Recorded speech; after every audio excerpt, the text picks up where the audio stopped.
So do you see any way where Israel is victorious in this conflict? Well, it's always possible. Again, um, we're making assumptions on various reports we're getting from different sides, and maybe Hezbollah is not as strong as that we imagine. Maybe they, those 150,000 missiles don't actually exist. Maybe they're 50,000.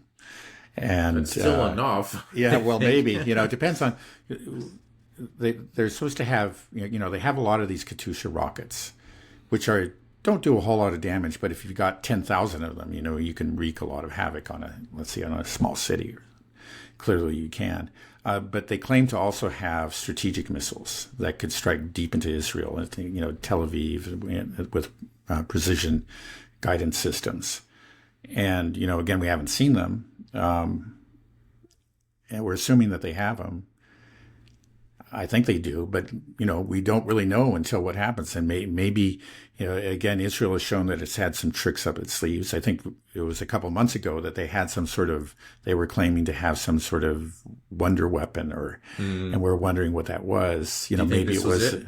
Maybe it was the pagers, but maybe there's more. Again, that was a surprise. In the end, I think strategically it didn't really achieve very much, but they might have. Again, war is full of unknowns, and the opposing sides they let certain facts be known, but they hide other facts. So we don't really know what each side's capabilities are until a real war begins, and we'll find out. Just based on what my understanding of it, it just does not look good for Israel. And even for the U.S. I mean, it's not like the U.S. is vulnerable in a lot of ways for, reasons that we described earlier. It could obviously inflict a lot of damage, especially on civilian structures, but is that something we really want to do?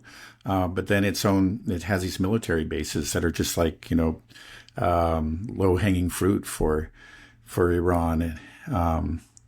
With its precision missiles. What's on the line for in this conflict for the United States?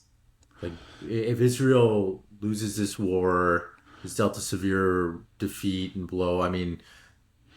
First of all, I don't understand if Israel's defeated, does that just mean that they're not going to? That means it's going to get pushed out. It's the state's going to cease to exist. I don't see there any it way doesn't to go necessarily back mean to the state. Yeah. Yeah, but do you think that's possible that after Hezbollah deals a severe defeat to the IDF when they go do a ground invasion, do you think that Hezbollah is just going to stop there and say, okay, now we're going to go back to the 1967 line? Like, well, obviously there's hundreds of thousands of settlers living in the West Yeah. Bank. Like, what could we go to a situation where we say, okay, the UN Security Council has finally ratified the two-state solution, and sorry, Israel, you got to move your settlements back. Your dreams of creating greater Israel have to stop. It's done. And do you think that the Arab nations will just be like, okay, now it's done. We may hate your guts, but we're going to respect these boundaries. Do you think that's even possible? Or once this war gets going, and this is the first time in a war that Israel might just be severely outmatched, and there's so much hatred amongst all of their neighbors that they might just try to push them all out, right?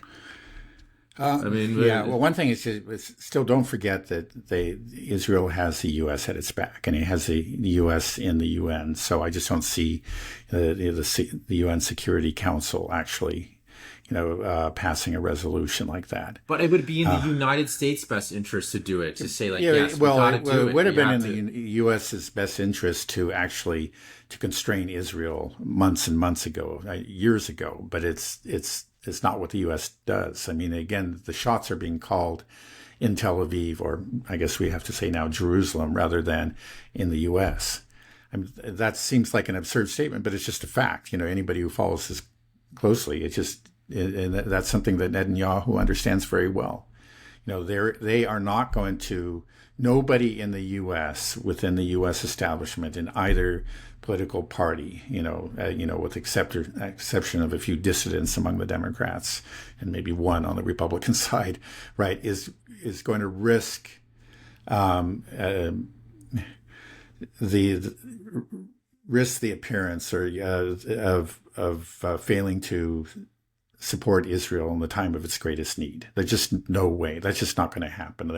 They're going to, if it looks like Israel's like in the verge of being, not just pushed out of Lebanon, but of actually being invaded and being conquered by neighboring armies. If that seems like a real possibility, I think there really would be boots on the ground from the U.S. It's just that the commitment of the U.S. to Israel is serious. This is our commitment to the Zionist project is real, and it's not.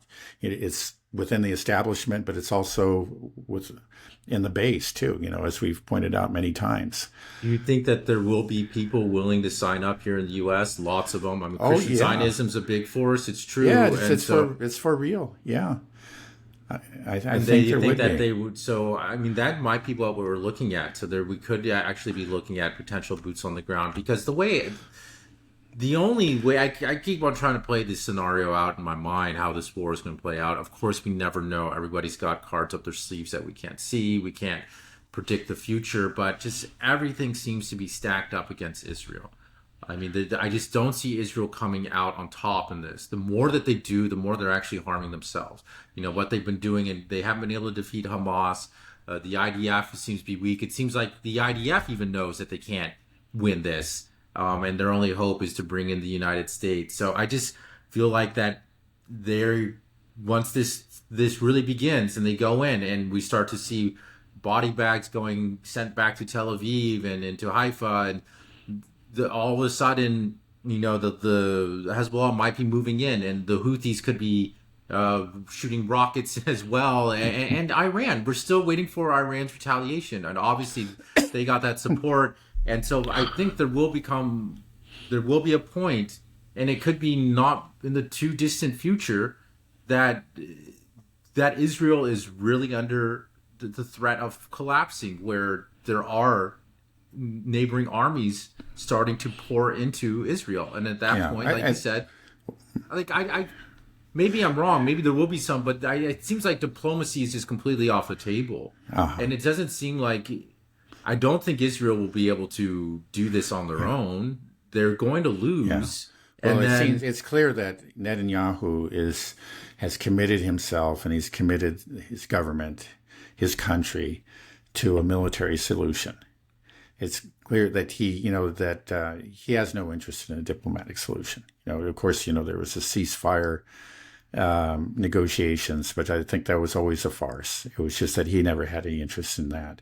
There was this Hochstein character, a U.S. Israeli dual citizen that was supposed to be negotiating with Hezbollah, but it was clear that Israel had no interest. This government is dedicated to a military solution, and there really isn't, an alternative political force that would that's of sufficient strength within Israel to pursue a different course at this point. So right now it looks like they are committed to a military solution, but it's a solution that they will fail to achieve. They just do not have the means to do it. So it's really, when you think about it, it's a very reckless gamble. Again, people have this this deep faith in the U.S. The U.S. was, of course, a great victor, and it was on the Western side. It was a great victor. The Soviet Union was really the force that defeated the German army in World War II. But they came across as they were among the victors, and then became over time, after the fall of the Soviet Union, the global hegemon. And so there's this belief that there's still, as we could see in Ukraine, you can also see it in Israel. It's just that there's nothing that the U.S. can't do. Well, that's eroding fast. I think right? when the U.S. sometimes tries to tell these countries now, we're basically out of those missiles. I'm sorry, we gave you everything we had. Like what? Like Zelensky. Yeah, no. Zelensky. I don't think he probably doesn't believe it. It's just like the U.S. can do anything, and I think maybe Netanyahu has the same kind of idea. So it's just like we're gonna win this. It's just like we're sort of like Britain and Churchill during World War II. Okay, we're holding out against this force, but we know, we've got the Americans in Iraq. They're going to come in and they're going to win this for us. And that's what's going to happen. That's how this thing is going to end. We're going to end victorious, with the Americans at our sides. And then we'll get our greater Israel. We'll defeat Iran. We'll defeat Hezbollah once and for all. And this will be over. It's still such a... Yeah. And Netanyahu will go down as like the next, the modern King David of Israel. It still seems like such a stupid, short-sighted plan. Like, even if you get the U.S. in, and then U.S. boots are on the ground, and the U.S. is bombing, Iran and Lebanon and Syria, all these places. Like, what do you think is going to happen in the long run? That even if you bomb them to oblivion, you think that from then on, it's like there will be peace in the land? No, you'll just sown even more hatred. You can't kill everybody.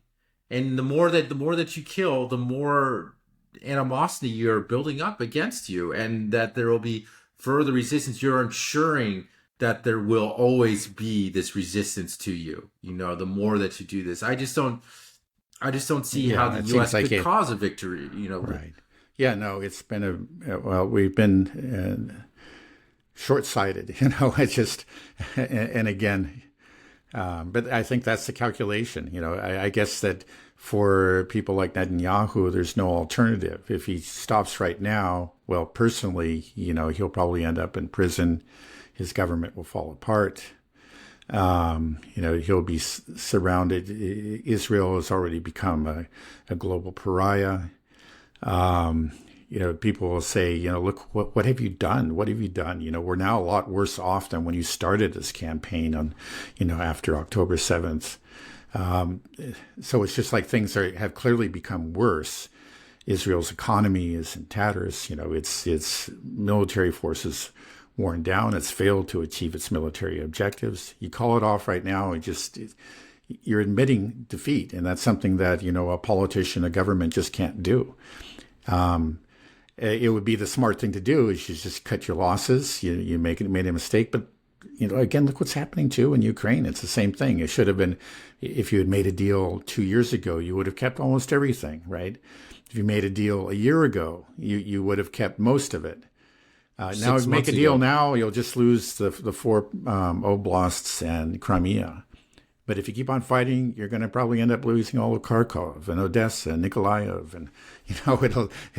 But the thing is that if they give in now, it just admit that they made a huge mistake. So you just keep on saying, these governments on a losing side of a war, they find it, I guess, just politically and maybe emotionally impossible to accept the defeat. So they always go for the Hail Mary pass. They always go for if somebody says, well, I have this plan, it looks pretty reckless and but if it succeeds, then we could, we could just seize victory from the jaws of defeat. And then I'll go down as a hero and we could turn it all around. Right. I mean, if it's... So it's actually very similar. You think about it in both countries, both Zelensky and Netanyahu, I think like Zelensky's victory plan, so-called, basically is just to get the U.S. and NATO involved on his side. I think that, actually, I think there was recently a general or some high-ranking Ukrainian official that was saying that, yeah, we know we can't win this war on our own. The only hope is to get NATO fighting with us. And Netanyahu and Israel is thinking the same thing. So they're doing... their victory plans, so-called, are I think really quite similar and very, very dangerous, for the region and for the world.